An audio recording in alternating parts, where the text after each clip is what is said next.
siapkan hati kita untuk memuji Dia, menyembah Dia. Kami hendak bernyanyi bagi-Mu ya Tuhan. Kami hendak bermazmur bagi-Mu. Ya Tuhanku, aku hendak bernyanyi bagi-Mu selama aku hidup. Ya Allahku, ya Allahku, aku hendak bermazmur bagi-Mu selagi ku ada Tuhan, selagi ku ada. Inilah yang ku renungkan setiap waktu Tuhan. Nyanyian pujian dan pengagungan hanya bagi-Mu ya Tuhan. Nyanyian pujian dan pengagungan kepadamu. Biarlah manis, biarlah manis kau dengar Tuhan, manis kau dengar Tuhan, dan hatiku bersuka karena-Mu. Ya Tuhanku, aku hendak bernyanyi bagi-Mu. Ya Tuhanku, aku hendak bernyanyi bagi-Mu selama aku hidup. Ya Allahku, aku hendak bermazmur bagi-Mu selagi ku ada.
hari Engkau memberikan kami nafas kehidupan ya Bapa.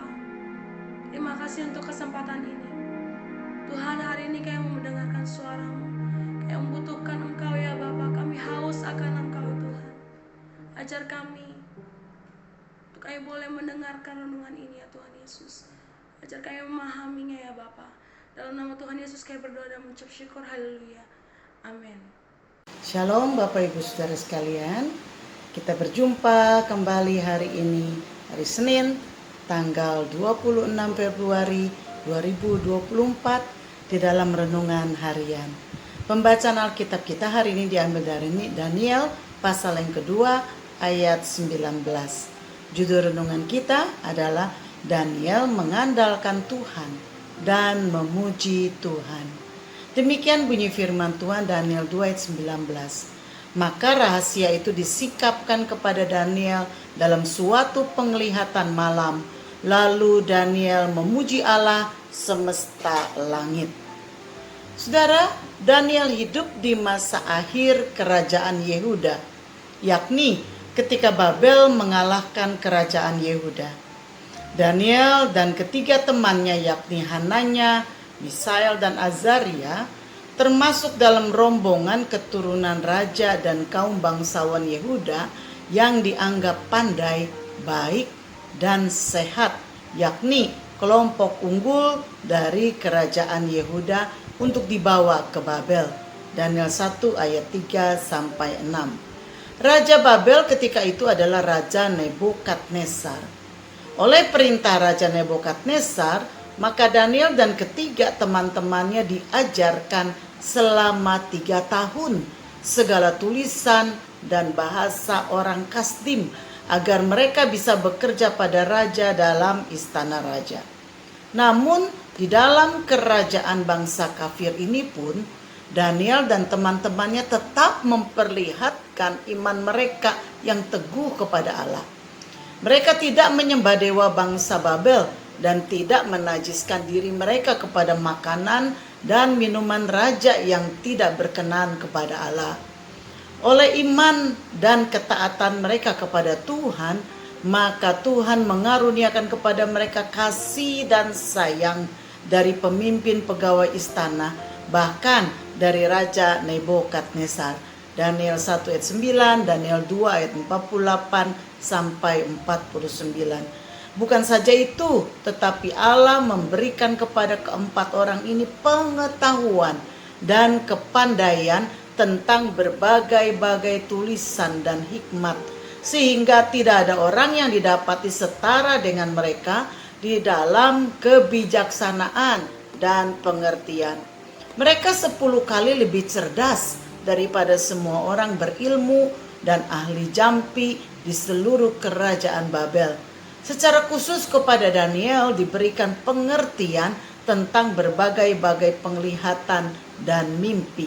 Daniel 1 ayat 17 sampai 20. Saudara, suatu ketika Raja Nebukadnezar bermimpi yang membuat hatinya gelisah. Namun sayangnya dia tidak ingat apa mimpinya. Sebab itu ia memanggil semua orang pintar dan ahli sihir di negaranya untuk menerangkan mimpi dan artinya kepadanya. Anehnya, raja saat itu melupakan Daniel. Para orang pintar dan ahli sihir menjadi gusar karena raja tidak mau menceritakan apa mimpinya, dan jika ia tidak mendapatkan jawabannya, maka raja akan memenggal mereka dan menghancurkan rumah-rumah mereka. Sebaliknya, siapa yang bisa menceritakan dan mengartikan mimpinya, maka kepadanya raja akan memberikan hadiah dan pemberian-pemberian serta penghormatan yang besar. Tentu saja ancaman tersebut berlaku juga kepada Daniel dan teman-temannya. Maka Daniel mengajukan diri kepada Ariok, pemimpin pengawal raja, agar ia diberikan kesempatan untuk bertemu raja dan mengartikan mimpi raja. Mari kita perhatikan bagaimana sikap Daniel ketika berhadapan dengan ancaman dan masalah. Yang pertama, Daniel dengan bijak mencari tahu persoalan yang sebenarnya.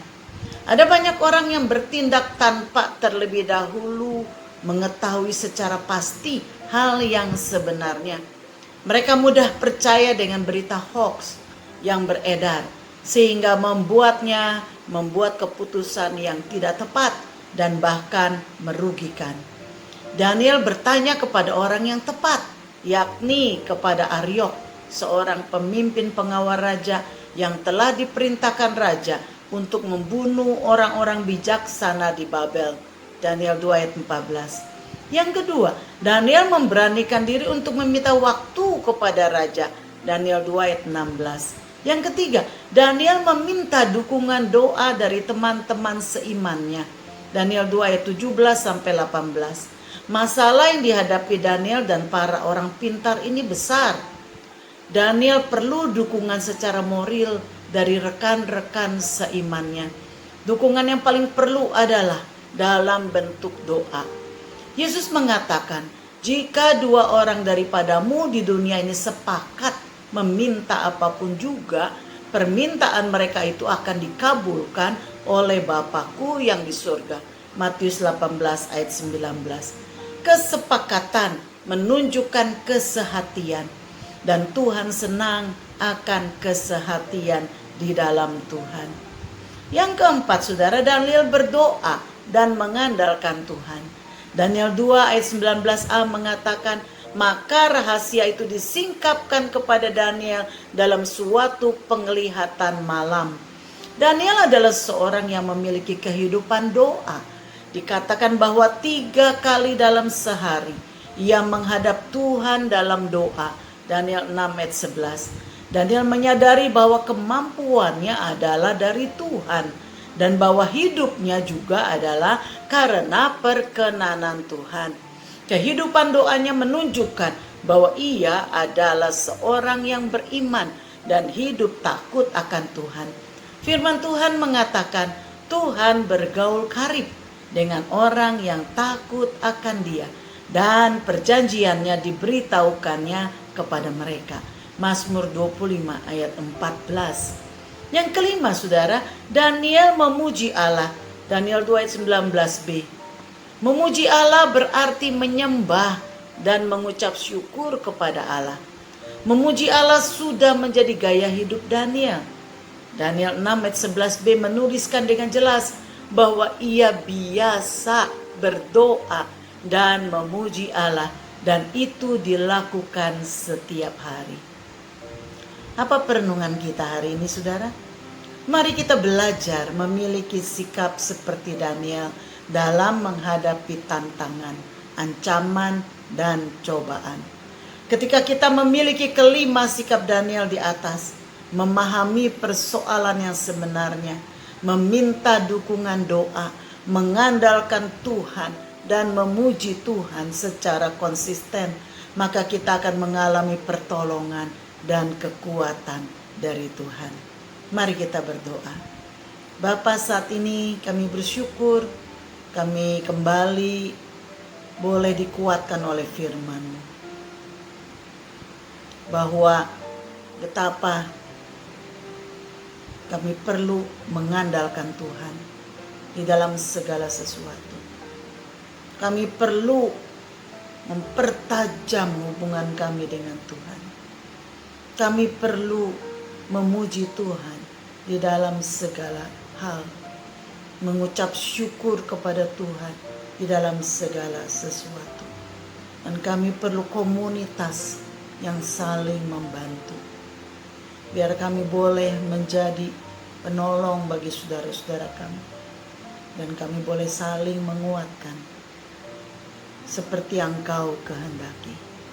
Bapa, biarlah di dalam segala sesuatu kami mau belajar juga seperti Yesus, yang terus mengandalkan Tuhan, yang terus hidup dekat dengan Bapa di surga dalam keadaan apapun, terus membangun hubungan yang intim dengan Tuhan, mengandalkan Engkau setiap waktu, mengandalkan Bapa di surga.